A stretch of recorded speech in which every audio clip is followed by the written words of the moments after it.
all yours.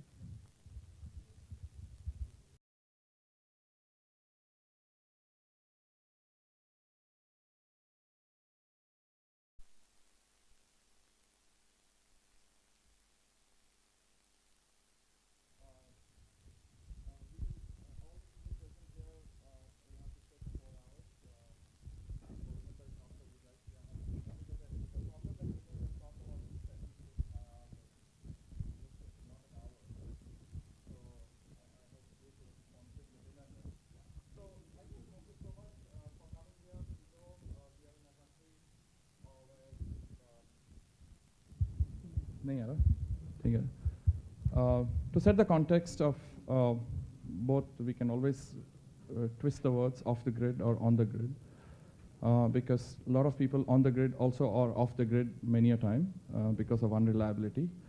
So if a country like India itself today, this is the last statistic. I've requested all of my panelists that we will not have any much jargon on statistics or buzzwords, and because it's a conference on entrepreneurship, we'll all be very brutal and no diplomacy, because we're setting the trend for other young entrepreneurs to actually know what are the faults and the beauties of being an entrepreneur and the challenges, so that they don't have to go through that many of us here on the panel have gone through it. So with those challenges that we have 300 million people without absolute electricity, and another 300 million who are suffering from unreliability. There are issues of livelihoods and poverty that are connected to energy in more than 1.6 billion people. And when I entered this field in 1994, the number was same. And have we done, as humanity, have we done anything much in terms of energy? Are we looking at a very non-inclusive world? Is it a question of not having energy and nearly an issue of human rights in many ways? And when people talk of on the grid or off the grid, for example, when there are people who have electricity, and when a lady dies because of maternal death in an hospital which didn't have electricity, does it mean that she was off the grid or she was on the grid? I think we need to look at electricity, energy access in a very holistic manner, and how do we develop the ecosystem for the access to actually work is what we're going to discuss today. Just to give an example that, as we say, the biggest subsidy that Google got is the internet. Google would not have succeeded if internet was not there. Who builds that ecosystem for energy access or energy delivery to succeed? And what are those challenges? What are those opportunities? So I've requested my esteemed panel members who said, I'm not going to go into introductions. You can actually go to the web and see who they are and what they do. Let's get to the meat of what we are all talking about today is about energy and how do you get energy access in an equitable fashion, in an inclusive manner across the world. So each one of them will present 4 to 5 minutes of what they have been doing over the last X number of years. And then I will moderate some of the questions to get some perspective from their stand, and then open up to the audience. So we have approximately 1 hour and 15 minutes for the show. So I'll start with Piyush, and Piyush, off you go. Thank you, Harish. This is Piyush Mathur. I run an energy access business called Simpa Networks. At Simpa Networks, we package solar home systems for homes, shops, and SMEs in rural India with point-of-sale financing and doorstep service to systematically break the barriers to adoption and create a scalable model which can then ultimately reach all those who remain underserved. I emphasize that we're building a scalable model, not meaning to solve the problem all by ourselves, but that's where we have invested our energies over the last couple of years in perfecting all those various elements of the business model, which could ultimately make a solution very scalable. There are barriers to energy access. Harish has alluded to some of them in his opening commentary. In our experience, the biggest barriers are awareness. Awareness of what energy can do for me.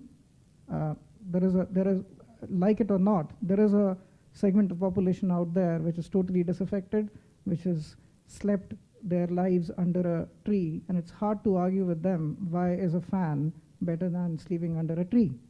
So there are those people who still exist.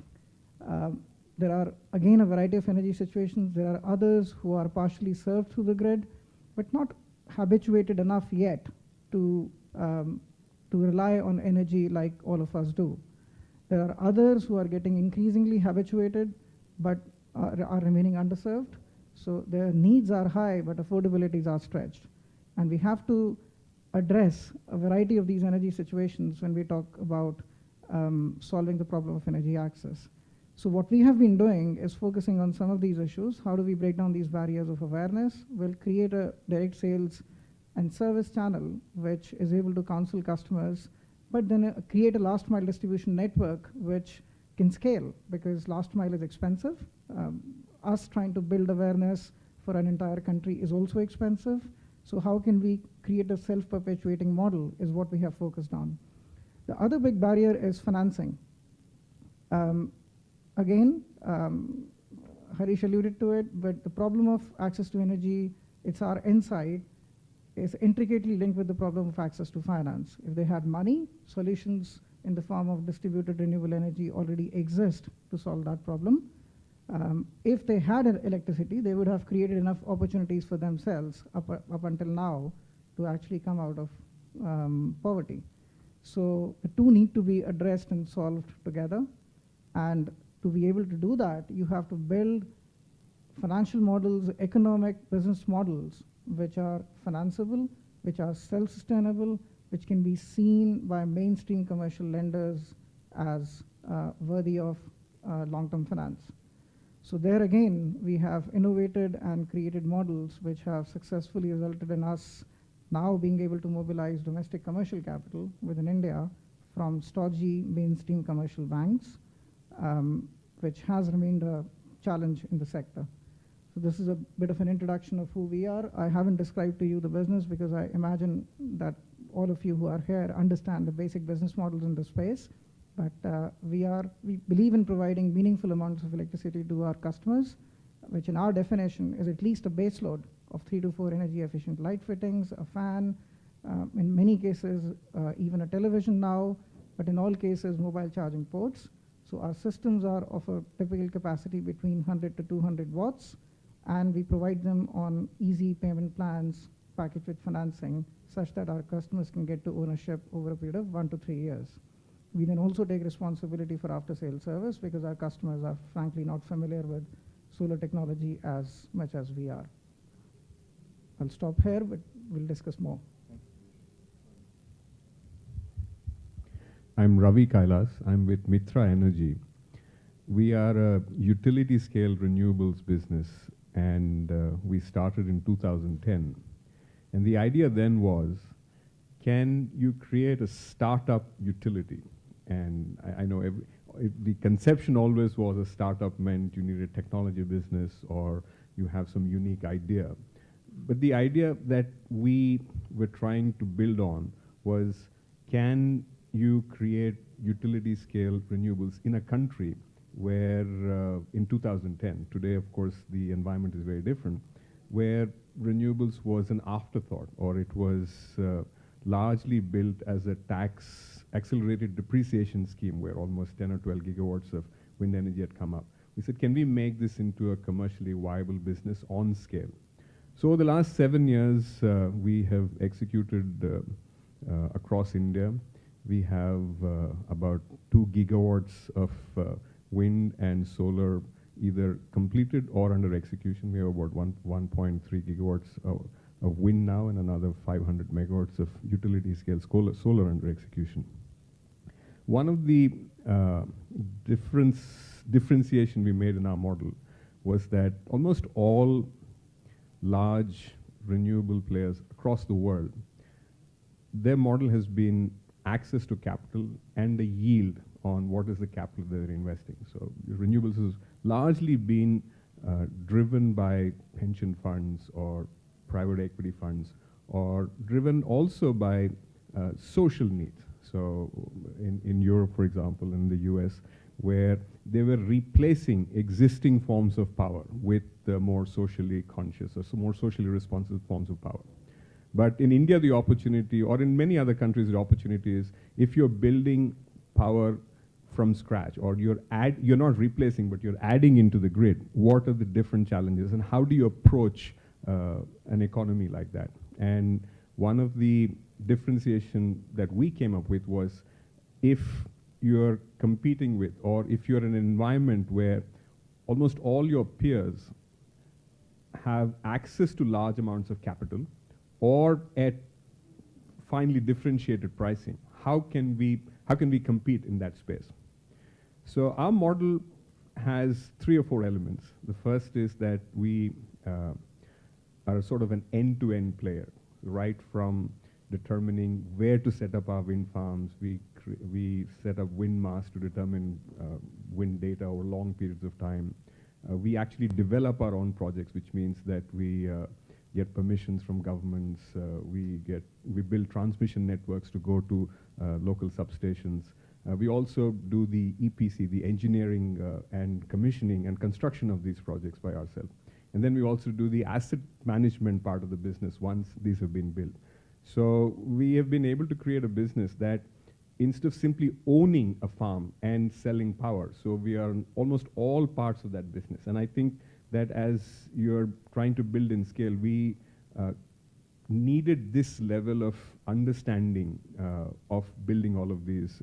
And the other thing is that we said that if you're going to be in utility scale, and if you're going to build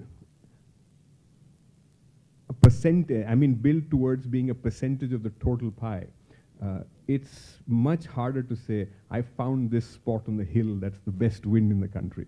At the end of the day, you'll be pretty much the average in that area. So we said that we need to build almost across India. So even our first 500 megawatts of wind, instead of having it in 1 or 2 locations, we ended up building it in 6 different states, in 10 different projects. So we were able to understand what are the execution challenges in Rajasthan or Gujarat or Tamil Nadu, or different states have very, very different challenges. And of course, some of our innovation has also been in how we've been able to finance these projects and how we've been able to create a competitive rate of return on these projects. So that's a little bit about Mytrah. Thank you for having me.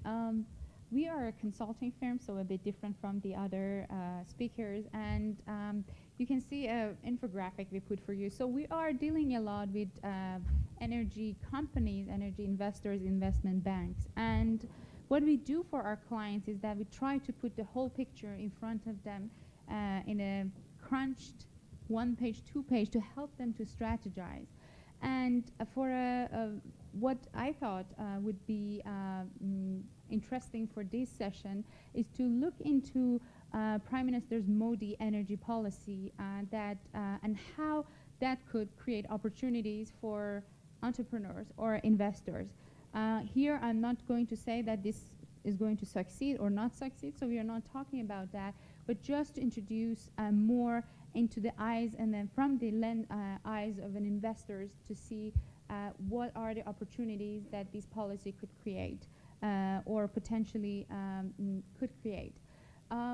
Starting with energy security for India, for any country that is importing massive amount of energy like India, of course having a reliable source and diversity of diversification is very, very important issue. The other thing that is important for India is not only to have a reliable source of energy to feed and fuel its economy that is rapidly growing, is to providing energy for that 300 million people that you mentioned, but also to reduce pollution. So coming to Mr. Modi's plan, he also spoke about it yesterday in an inauguration of this conference. He introduced the Subhagaya plan that by December of 2018, based on his plan, he's targeting to electrify all of India, and that includes providing free energy to poor people. So here, just to look at that, how that could change the, first of all, the fundamentals. If this plan is implemented, we are expecting that within 2 years, the energy demand in India is going to, the electricity especially demand is going to rise 20 to 35%. But also the cost, so feeding and giving access to poor, for access of energy to poor people for free is going to cost the government of India about $2.5 billion. The other issue is the challenges that the whole grid system in India has, from lack of capacity to infrastructure. There is electricity loss in the grid, but also there is electricity theft. So these are all the challenges to be faced in the whole grid system. The other issue that Mr. Modi is targeting is his renewable energy target by 2022. By 2022, he's trying to, or he's planning to build 175 gigawatts of renewable energy capacity, which out of these, majority of that is solar, which sounds very practical for India, but also for India that coal is a major source that is local, and it's India, the land hosts coal. India doesn't have oil, adequate sources of oil or gas.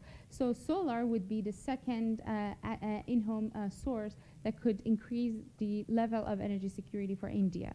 And out of these 175 gigawatt, 100 of that is solar, and out of that $160 billion of targeted investment in increasing the capacity of renewable energy, $100 billion of that is for solar energy. A major challenge for India electricity and power sector to substitute coal for renewable, especially solar, is that solar is 50% more expensive than coal when it's used for thermal. So for you entrepreneurs in energy, any ideas that could, or any investment that could reduce this cost would be, of course, very important. The increase of efficiency, reduction of the prices of the solar panels, these are all very important. And also to look into the energy mix in India, that about 60% of electricity today is produced from coal.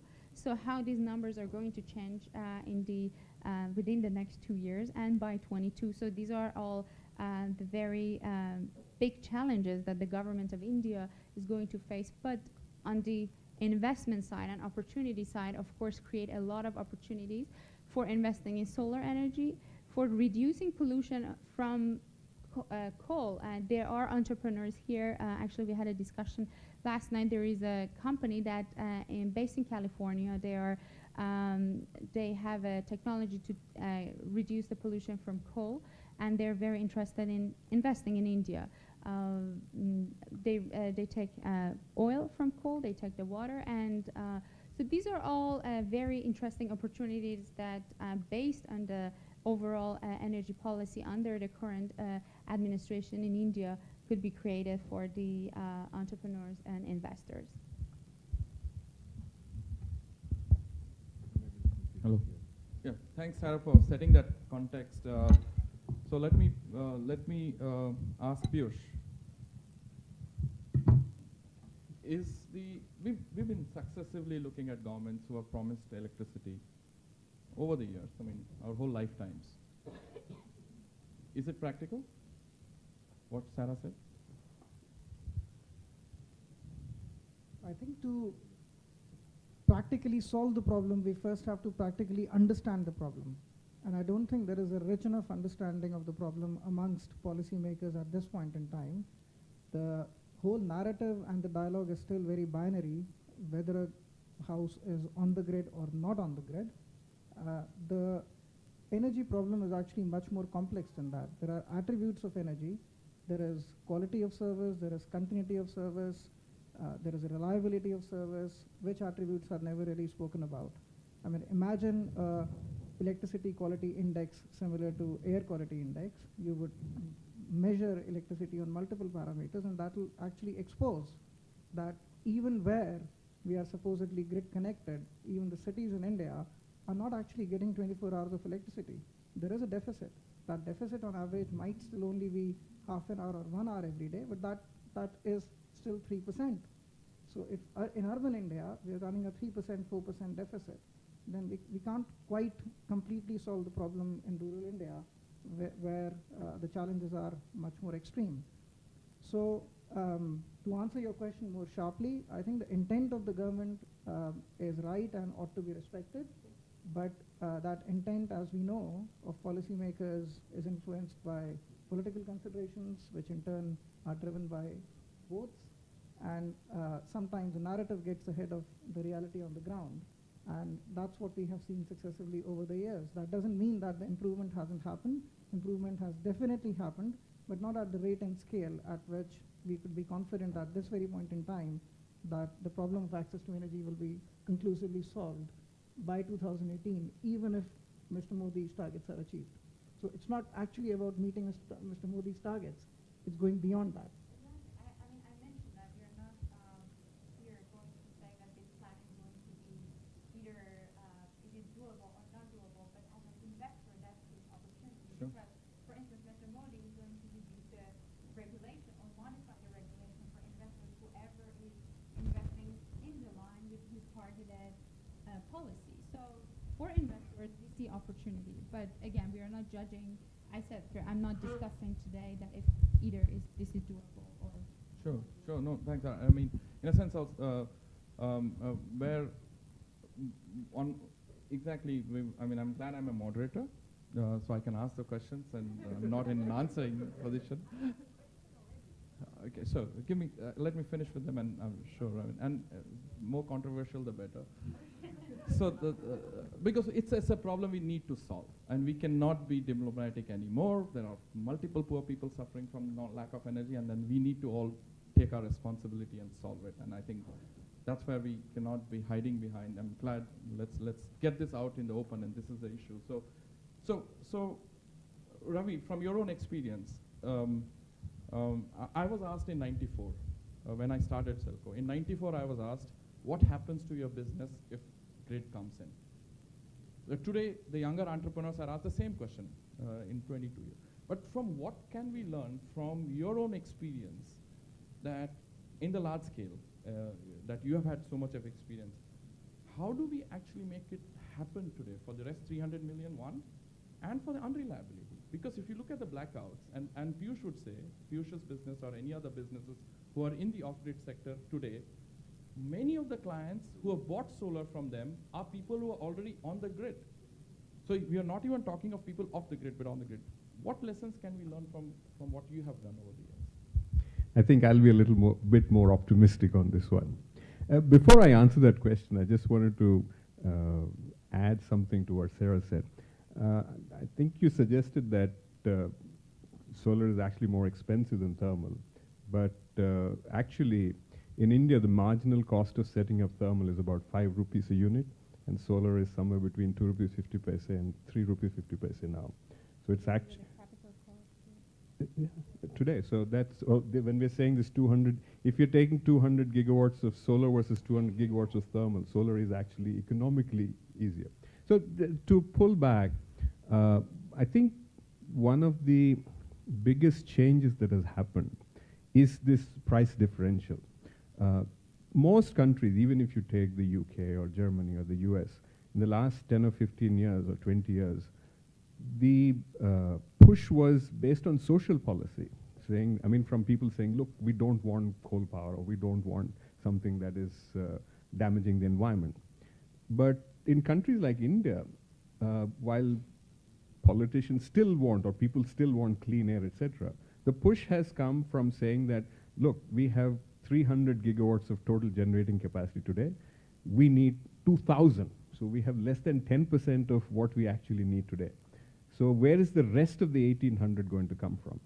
And if you're saying we want to add 200 gigawatts of renewable in it, I believe that it is going to happen. In fact, if anything, the issue will be whether it will happen in 5 years or 7 years or 9 years. It's not the question if it's going to happen or not, because it's a commercial proposition.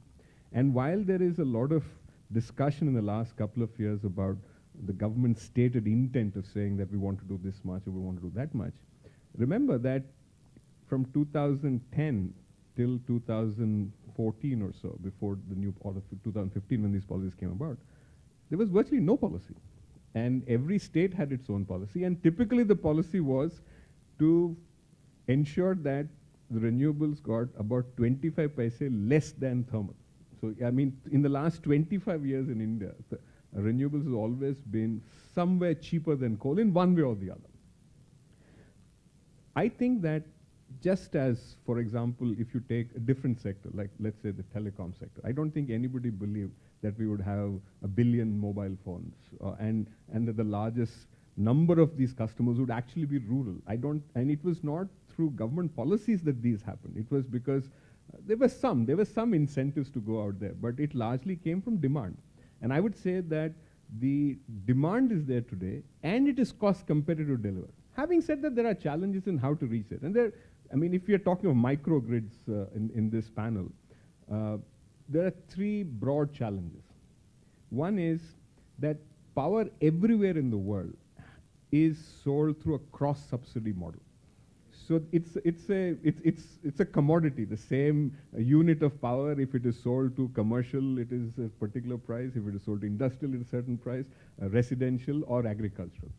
So what happens is when you start building these microgrids or you start putting rooftop solar there, you are taking away this whole superstructure falls down for discoms.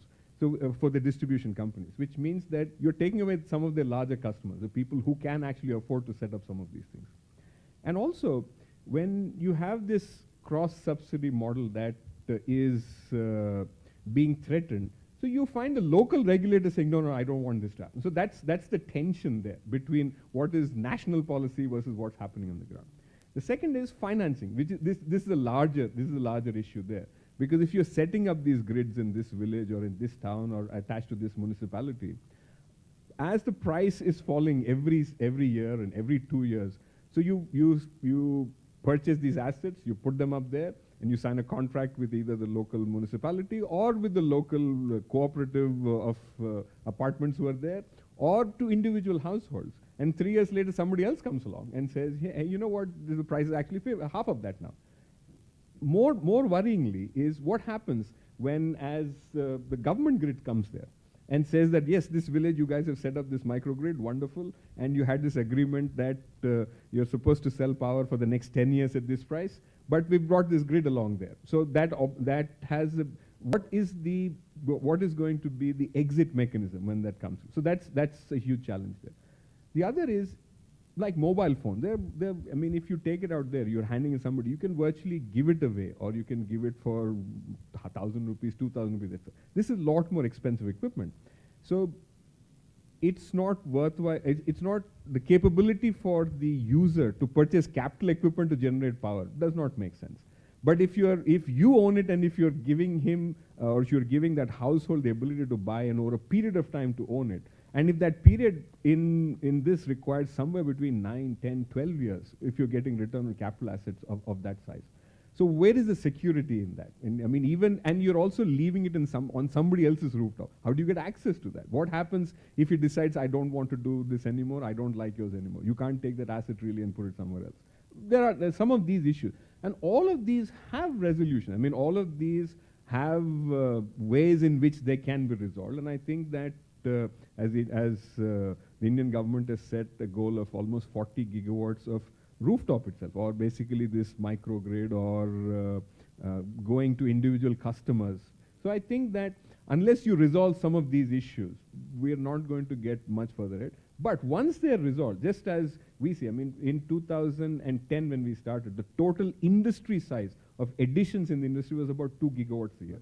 Today we're expecting 20 gigawatts a year or 15 gigawatts a year. So that's a very positive sign that the industry size has grown by 10x in 5-6 years. No, thanks Ravi, for putting that perspective, because definitely this government is somebody who has also put renewable energy at the forefront, and which was not there. Also, I mean, the thing is, you talked about rooftops, and all three of you have talked about rooftops and our policy getting stronger in this country. But the point is, rooftops, and we're saying the US has a certain model of rooftops, where many of the states have incentives. Germany has a certain, but the difference between India, US, and Germany is that people in the United States and Germany work in cities and live in the suburbs. There is a building codes in the suburbs. Here people work in the cities and live in the cities, right?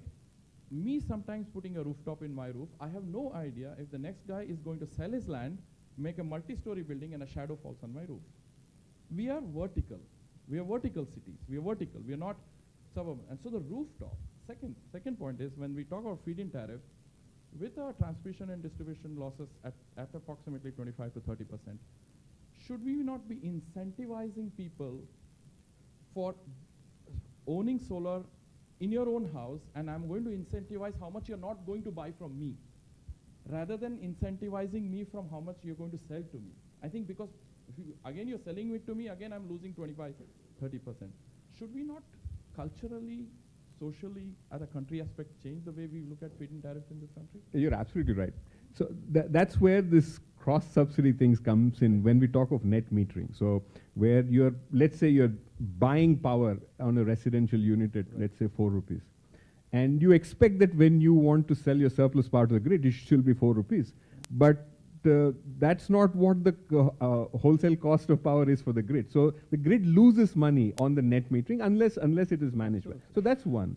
The second issue you're saying about putting, I mean, the difference between Germany or America and India is that in all of those countries, there are giant subsidies being given. I mean, we are talking of many commercial companies in the US, without naming names, who are large, I mean, who are multi-billion size companies. Tell me which of them have made money yet. So in India, the only business model that's going to work is that each of these have to be commercially viable. Unless either the prices come down or a model is in place that allows for it, irrespective of what happens, you're not going to see large-scale deployment. I mean, large-scale deployment is happening in solar in India today because we compete very effectively against thermal. Does that answer the question? No, absolutely. Thanks, Ravi. And I'll come back to you, Pish. Just I wanted to please. check one thing, just the information, the data that we put together, because we didn't want to. It's on? It shows It is, yeah. on, because I said we don't want to judge at this session that if this is doable or not, so we just use the Indian government's data and the data on the price of the coal versus solar. Thermal is Central Electricity Authority of India, so they might just looking into the government grid. I mean, you just talked about the prices are cheaper, but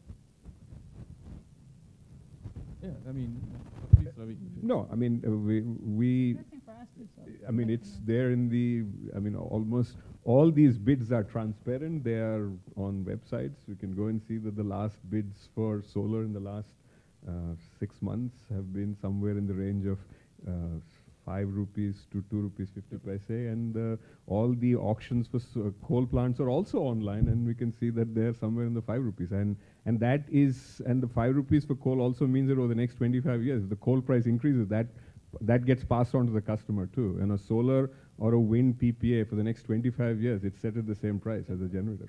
Thanks, Ravi. I'll a little bit digress now, coming at Piyush, and a question that we were discussing before was the type of model that you have been pushing, the prepaid model of electricity.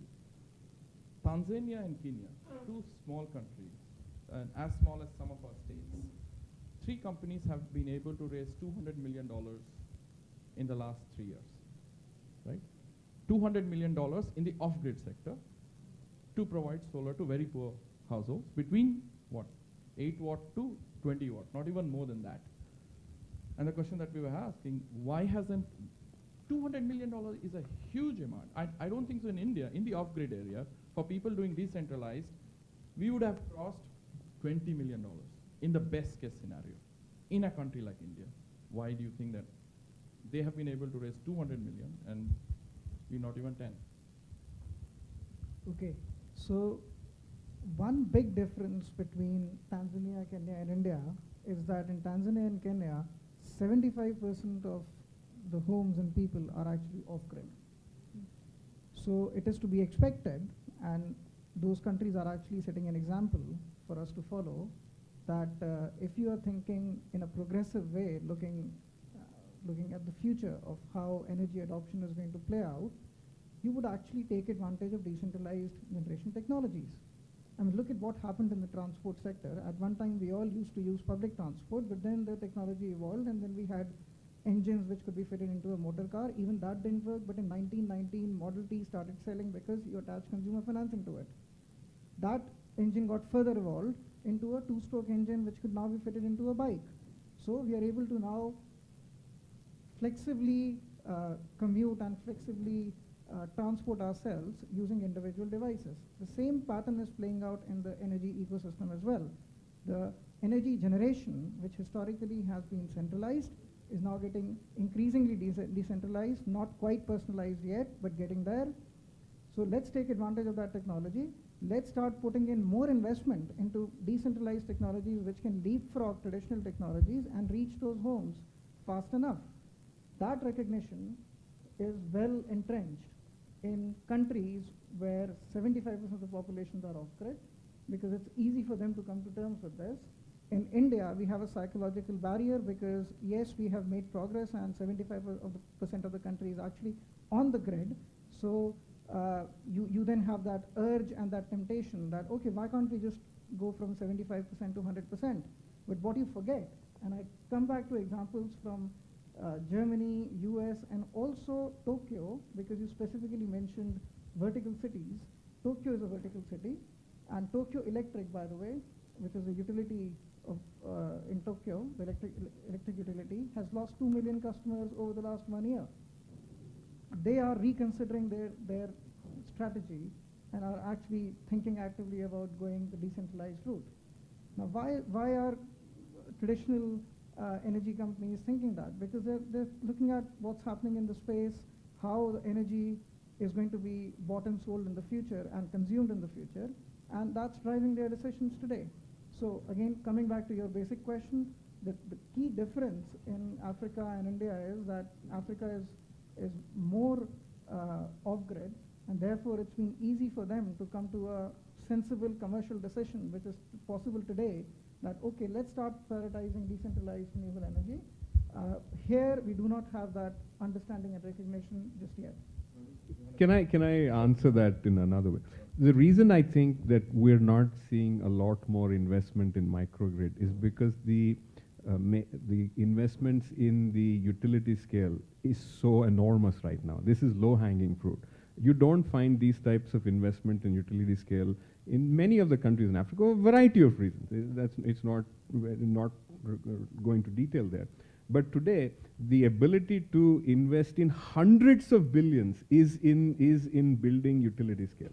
So only after some of those have been realized, I think that we're going to see investments at microgrid level. Once we get to some sort of saturation, or once we feel that the profits have been competed away in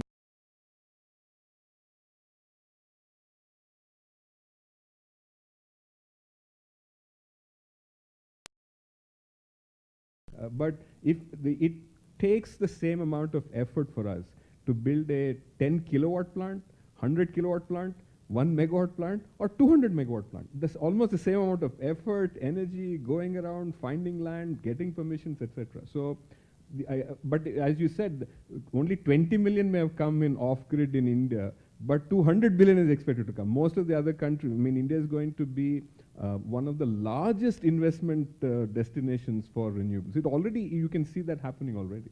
Sure, yeah, I mean, it's renewables, yeah, so I mean, to also give a context to people, from our perspective is, while you said Tokyo companies losing customers, here by not providing electricity, we are actually losing generations, right? I mean, we need to look at little differently. But Piyush, if you can also, what Ravi mentioned about the threat of decentralized energy, whether it's individual home lighting systems or microgrids, or whatever model that we do of supply chain. People, I mean, there are a lot of young entrepreneurs and policymakers here in this. Always the question is that grid is going to come and what's going to happen. You've been running a business in UP, in Uttar Pradesh, where people say, oh, it's not going to work, but you've done. Do you think that's a threat? 90% of our customers are already on the grid. Why are they taking so? We are building a business on the basis that they're still underserved. And why are they underserved? They're underserved because the grid is unreliable, the grid is poor quality, the grid doesn't give them the base load that they expect. So what is the grid there for if it can't even provide the base load? But And according to what Ravi's statistics is, even if the grid becomes reliable, your systems will always be cheaper.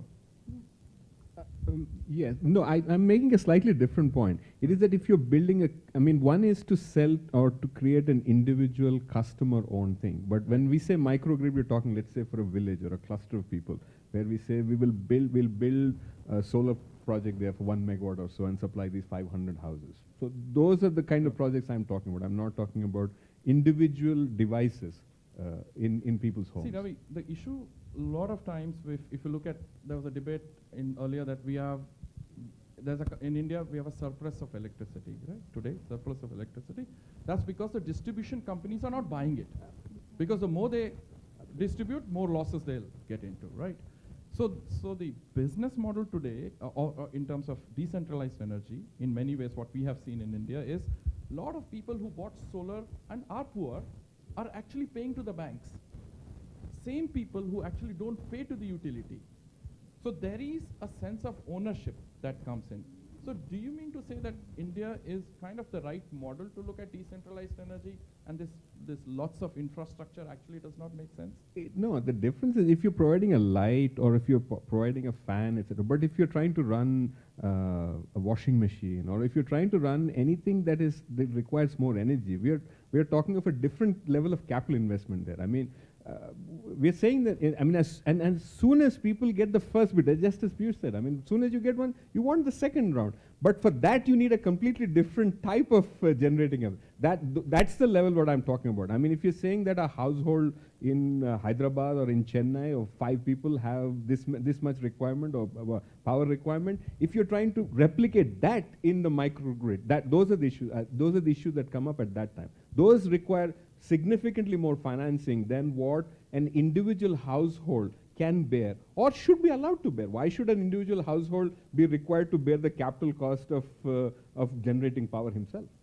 And Sarah, you. Well, I know that I'm not supposed to ask a question, but I would like to question your question, because you mentioned a few times that what will happen to the businesses that are into solar and off the grid if the electricity, the undergrid expands. But I don't see these things necessary to be separate. And again, just to emphasize on what the other panelists said, that people can be still undergrid and use yes, exactly. So that's very important, and that's how in U.S. happens. Is many houses that they have rooftop solar panels, they are not off the grid, or they don't cut their connection with the grid. And in India is the same. I traveled a lot around the country, and in Chennai there are many houses, many hotels that they have rooftop solar panel, but they're still connected. They might save. I remember myself telling us that at night you're not going to take a warm hot water shower, it doesn't run, but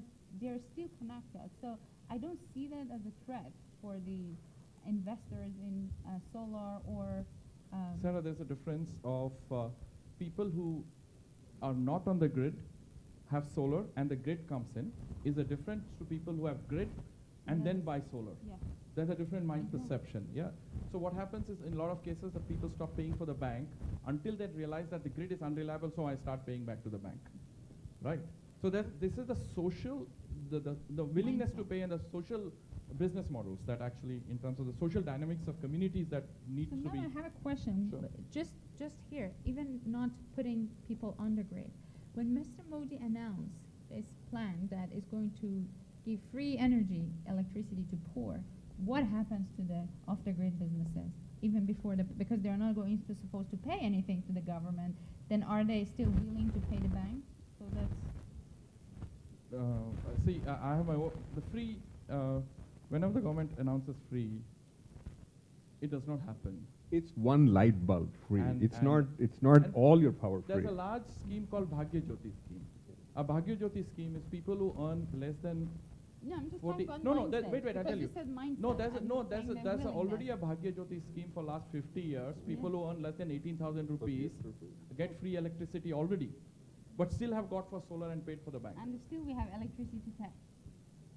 See, electricity theft is a different ballgame. It's a different animal.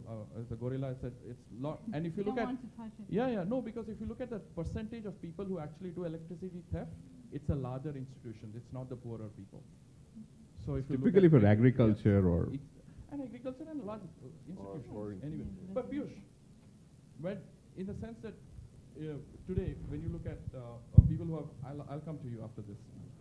So prepaid technology, okay, caught up in Africa very well. India failed in many parts, right? Has failed in terms of experimentation. Prepaid has failed. There are multiple reasons. What do you think? I'm not sure if I will agree with your assertion that it has failed. I think the prepaid has no magic in it. I mean, I used to live in UK for 15 years.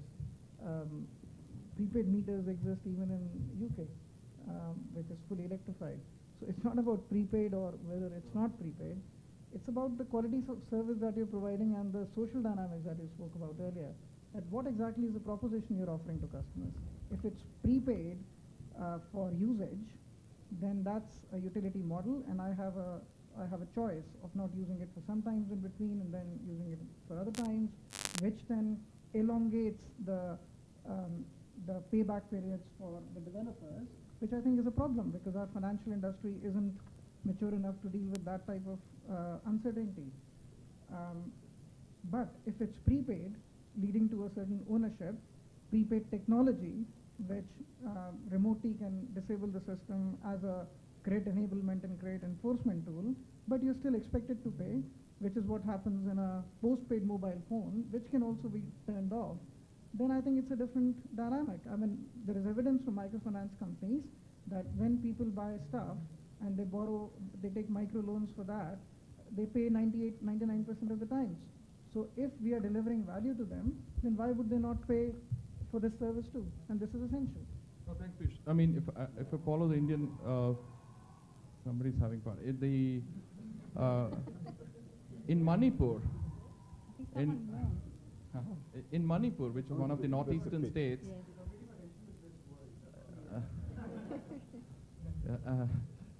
so in Manipur, which actually the state utility bought in prepaid for paying electricity bills. As soon as they brought in the prepaid, solar market went up.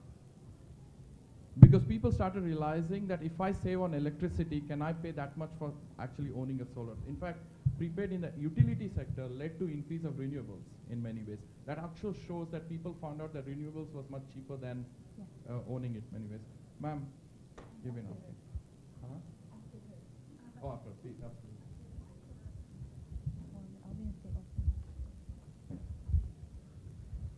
Yeah, so I'm Kelly. I'm working for the company 3E. That's actually a Belgian company, but we're in Hyderabad now since the last year, and we're in renewable energy consultancy and software, and we have 16 gigawatts connected solar and wind parks already, and we see a huge opportunity here in India as well. And there were just a few points that I wanted to come to. So yes, indeed, on the numbers, the PPAs on solar are so low that actually right now in India, solar is cheaper than coal. So that was my initial reaction on the numbers. But then also about the awareness. So I fully agree that awareness is really essential to make solar happen. And for example, I'm from Belgium, and it's true, in Belgium, in Germany, you know, there were huge subsidies to put solar rooftops on the houses. But in the end, those subsidies helped to create awareness. Because, everything was subsidized, and everybody was investing in solar panels on their roofs, and now everybody has it, and the prices went down, but everybody still wants it. And it's actually now even part of the building policy that if you build a new house, you have to reach a certain efficiency level of your house, and that means that you have to integrate solar energy in your house. So you can say that actually giving those subsidies was a way to create awareness, and that awareness now I think is there in Europe. It's even fancy now to have solar panels on your roof, because then you think about the future and you think about your children. So I think this still has to happen here. And what I want to say about that, so in my country, your winter is my summer. So there is like so much sun here. There is an abundance of sun. We have a payback time of 6-7 years in Belgium if you invest in solar rooftops. So here the the payback time will be much quicker. So I really believe if there is an awareness campaign on solar rooftops for here residential houses, this will work because you have a natural abundance of sun. Sure. So that was my first point. And then about the microgrids. Here around Telangana state, you have Era Valley and Banjarpalli and Ibrahimpur that are already solar villages, so they are subsidized by the CM. So every house has their 1 kilowatt peak solar on their roof, and there you can say, okay, maybe it could be more effective if you go to a microgrid, but then the engineering of a microgrid has a cost and this and that, and then there I think you can also say having all those people having their 1 kilowatt peak on their roof makes them aware of what solar is. And I think this is also building awareness, and then the next step can be the optimizing to a microgrid. So I really believe that here the potential for solar in India is huge. You have the support of Prime Minister Modi, and the point of building awareness that is really something that has to happen. And then you, in no time, you will go ahead of Europe. So I think really the future is bright in India. Leading to, if I can put a question to you regarding that.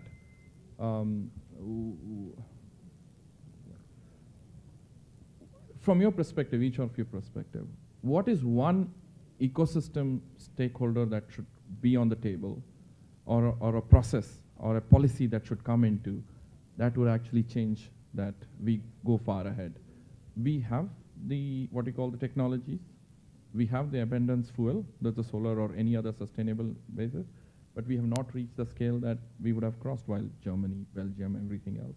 What is that one missing piece that each one of you would say should bring in that India crosses Europe? I think a recognition that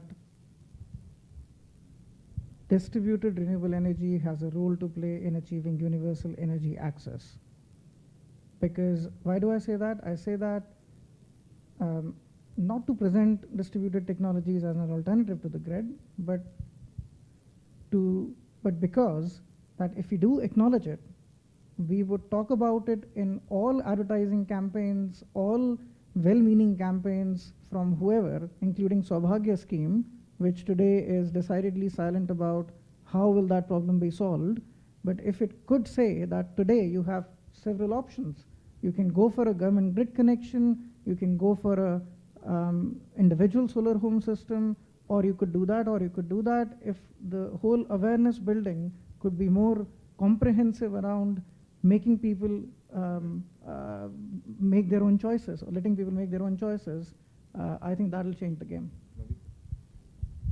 Well, countries like Belgium and the UK and the US, first, their sizes of their homes are different. We're talking of microgrids here of people who don't have access to power at all. And we're trying to say, can you please put solar panels on your roof?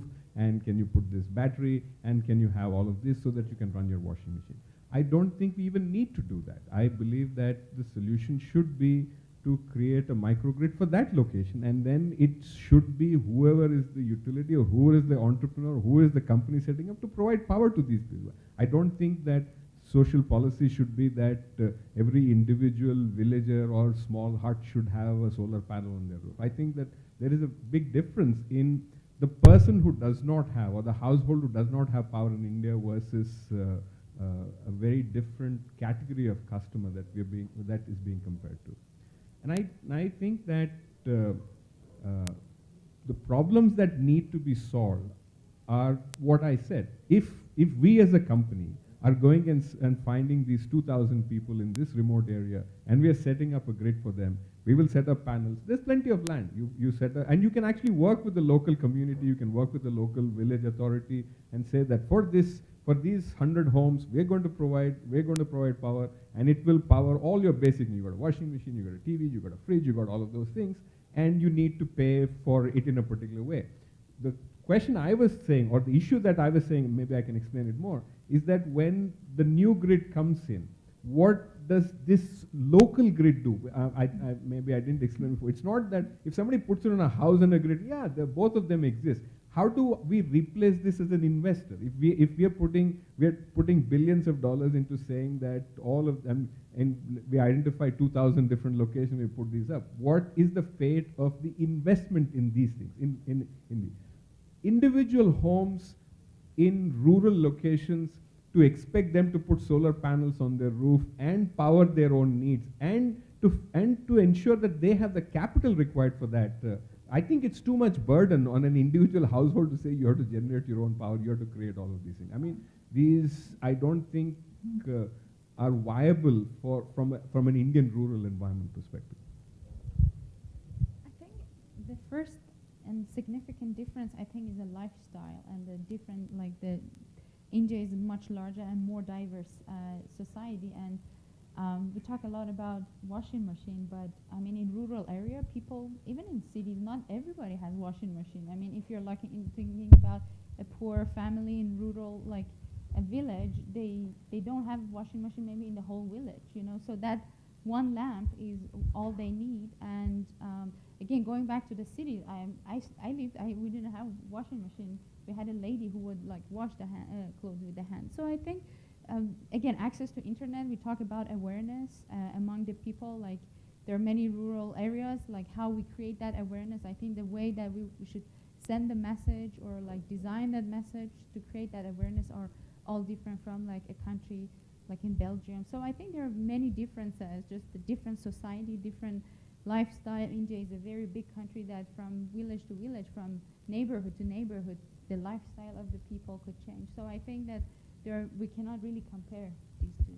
No, but I'll come back to you, ma'am. And just to what she said, I mean, let's if you replace washing machine with sewing machines, the loads are same. Sewing machine. You can have lathe making machines. You have carpentry. You have all income generating activities, right?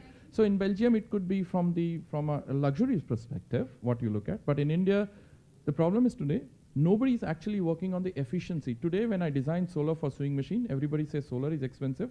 Nobody says the sewing machine is inefficient.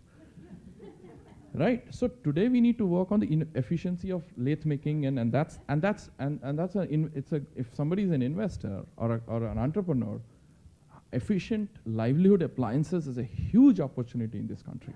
And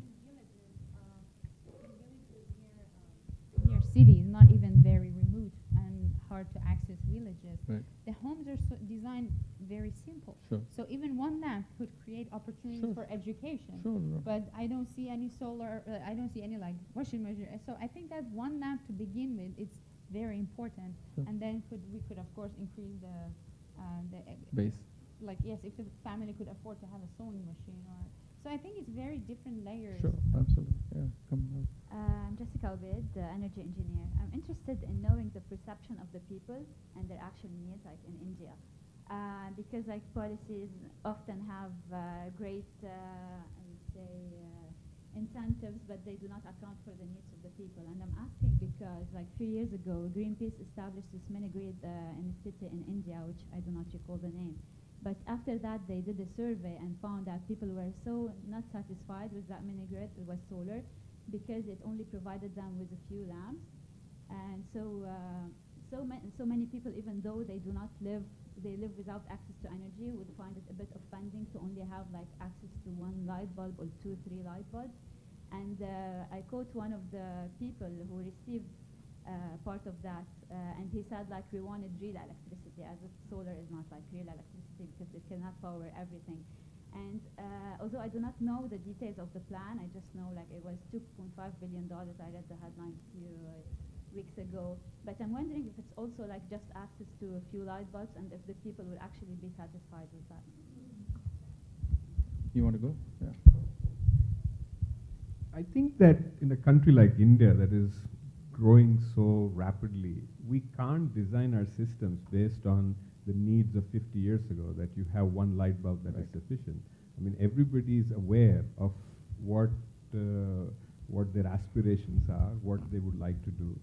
And there are, I mean, incomes are growing. If you see that in the last 10 or 20 years, of course, there are many poor people, but there are many people who are moving out of poverty, and I see no reason why we should build a system for the future where we are not designing for their actual needs, what they're going to have in the next 5 or 10 years, not what they had or what they would have been satisfied with 10 years ago. So when we are sizing a particular location or a particular set of people, we're saying that what is their per capita consumption of power now, and what is it expected to be in the next 5 years, and you have to, we try to design for that, not just. I think so. I believe that, I mean, as you start with some basic saying, look, we provide electricity, but that, as you said, I mean, as he said, I mean, you get 1 hour or 2 hours or whatever, you can check a box saying that you provided power to that place, but it is not satisfying the true need of those people there. I mean, earlier we started with the basic feature phone. Today we're talking of 500 million smartphones. So there is, I mean, they don't say, look, I already have a telephone, I have a mobile network, I'm not interested in spending that additional capital. They will, they are willing. I mean, it's not that they're not aware, they recognize how much a difference it makes. So I think that, I mean, as you were saying also, about the distribution networks, etc., not when we say that there's a surplus of power. The old model was that you have these huge thermal stations or gas stations one way, and you have these massive transmission lines going everywhere. But those were designed in a different period. So today when we are designing, if you're saying that this is the local community there, or this is the local set of places, I mean, you're also taking out some of the cost of that transmission. You have to account for the fact that you don't need to build huge transmission lines and other things. And also on the other side, if you see the cost of batteries are falling so rapidly, so of storage. So where solar panels were about 6 or 7 years ago, it has fallen by almost 95% the cost of the panel. And we expect the same to happen in storage too. So if we are designing, like for example, we participated in a bid for trying to build a system in the Andamans. And there is really, I mean, we are replacing diesel power, like 20 rupees a unit. But you design it for saying that these are people, their incomes are going to grow over the next 5 years or 10 years. And see, one thing, knowing the Greenpeace, unfortunately the case study written on that is absolutely wrong. Absolutely. The way it was done was completely for a different perspective, and the reasoning was very different. And the mistake was they called the local minister to inaugurate, who was the minister. And as soon as he inaugurated, he bypassed all the unelectrified villages and made sure that this village got the electricity. Right? Killed the project in many ways. And so that project was a very, and also to your saying, sir, in a country like India, coming back to, if you divide the poor into 3 categories, poor, very poor, and abject poverty, actually more expensive solar systems, sewing machine, makes sense for abject poor. You finance for the future cash flows, not for the existence. Like you have a 20,000 rupee sewing machine for a solar powered beggar, and you create the market linkages for them to actually link it to the markets they can actually afford. And that's where the beauty of having models in this country that can then be replicated in Africa is that you can bring in sustainable energy to the very poor and abject poverty before even light can come in. So livelihood opportunities for the abject poverty, which makes more priority, and financing is created, and that is where the whole potential of this for solar actually makes sense. Even for the bottom, like you can actually create economic sense for people who earn less than 20 cents a day with solar, provided financing is created. That's something that, and that's where the government should put in risk capital, saying that we're going to put $100 million in the central bank. Even if 40% fails, the rest of the economics, it's equivalent to what rural electrification of America subsidized. You put subsidy in the financing of the poor. That's what the allocation could be. Yes, who was, yeah, absolutely, yeah. My name is Sebastian, I'm from Argentina, and taking into account all these issues about the lifestyle in India or in third world countries, I developed a solar charger for charging cell phones and mobile devices and USB. That's a universal, like low energy, way of charging things like not only cell phones to give the community a way of communication and immersive communication to the world, but also some little lamps and so little things that would change the lifestyle of the people that don't have so many needs of energy, like sewing machines or washing machines or things so big, and maybe they actually don't have energy right now, but a little lamp with a little charger would change their lives with a little low cost, and it also allows companies to give social responsibility plans, because it lets you have a logo on it, and it's adaptable. You can carry it like this. Wait, sorry. Well, you can carry it like a band or a backpack. So it's very easy to use. It has an internal battery. So now I'm manufacturing in Argentina. I have the patent in 122 countries, the PCT, and looking for patenting in local countries. And I talked the idea to manufacture it here in India, because it's a textile product for strategic distribution for Europe, Australia, and the internal market. So I developed exclusively for what you are saying now, and in the low cost and absolutely. Congratulations, sir. Okay. Thank you, sir. Thank you. So you had a question, and then the last question. Yes. One more. One more, and then. Kevin Devenish from Barbados. Yes. I am working on projects where we are trying to install small-scale solar farms, 100 kilowatts to 500 kilowatts.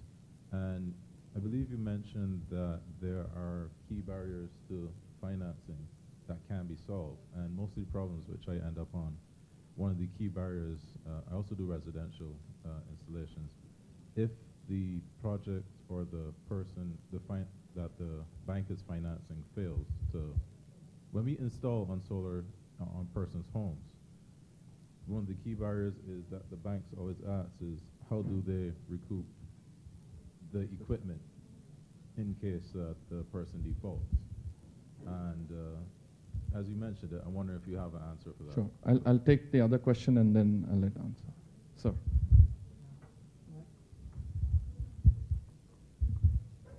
My question was, but I think it's too late. We've been talking a lot about serving underserved communities or communities off the grid or very unreliable and rural communities. But the numbers are so huge, 175 gigawatt and 160 billion investment. If India wants to do this, India will need very large projects. Of course, decentralized is part of the solution, but if you don't do the big ones and work on your grids, you're not going to make these numbers, okay? Reliable electricity in an urban environment only on decentralized without investing in the grid itself. Investing in the grid itself is very expensive, and then this capacity is hugely expensive. So does the Indian government have an idea who will pay for it? Will they pick the consumer, or will the government front it and then make the consumer pay? Because otherwise the investment will not happen. Thank you, sir. Yeah. So one sec. Can you get the answer for him first, and then and I'll let the second one, Sarah and Ravi, answer. So I can answer your question. We have sort of solved that problem. We use IoT technology to attach to the solar panels that we install on rooftops, such that we can now monitor performance, usage, and can also enable and disable those panels remotely. So if you do that, then you can actually turn off that household's complete access to electricity if the customer or the household goes errant. So there are ways in which you can solve these problems. Again, I think you have to apply yourself and think creatively. On your question, I actually believe that while capital is an issue, but I don't think it is as big an issue as it seems. If you take this year alone, we're talking of almost 15 gigawatts being coming up, which is almost $20 billion in 1 year. And if companies with good credit ratings are able to raise this, I mean, we ourselves raised over $2 billion in the last 3 or 4 years. So, and there are huge investments coming into this sector because it's commercially viable. I think the challenge would be if there are lots of subsidies or if you have to rely on the state. And I think that, I mean, we are competing with thermal, and we're bringing. It's one of the largest investment opportunities, actually. In fact, I would turn it around and say this is one of the world's largest infrastructure investment opportunities. We are talking of $200 billion investment going in the next 5 years. Thanks, Sarah. I think the potential is not only in infrastructure, but also if you break it down for the poor in many ways, and if you break further to the poor in terms of livelihoods, opportunities, appliances. We've not even touched the appliances in any part of the developing world, whether it's a rice mill or a silk weaving machine, or many of these appliances have huge opportunity. In the education sector, we have not touched high efficient projectors, which will completely transform and democratize education. Health, X-ray machines, dental chairs, decentralize them.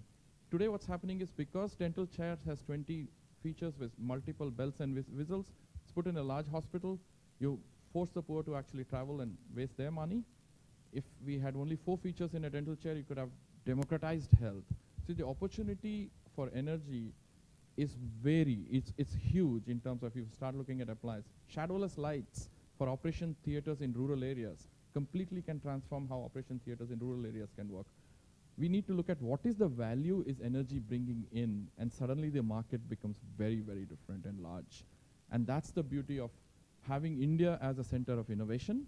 I think because we are a paradox of a country, of an overdeveloped and an underdeveloped country. We also have some of the richest men in the world. We have the poorest people in the world. We have I think if we can make this country as a center of innovation, and then many of these gets replicated in other parts of the country. And how do we learn from other parts of the world in terms of prepaid mechanism from Tanzania? How is Philippines looking at displaced people because of the typhoons, and how is energy been, and can we bring that to people who have been affected by floods in other parts of the world? So that's why sustainable energy makes lots of sense, and it's all our duty to make sure that it's not that the benefits that we 2 billion people only get benefit while the rest 4 billion people are in the race. Thank you so much for coming here, and hopefully take it forward. Thanks to our panel and everything. Thank you. All guests are requested to move to the shuttle buses to go to Golconda Fort for dinner. Thank you.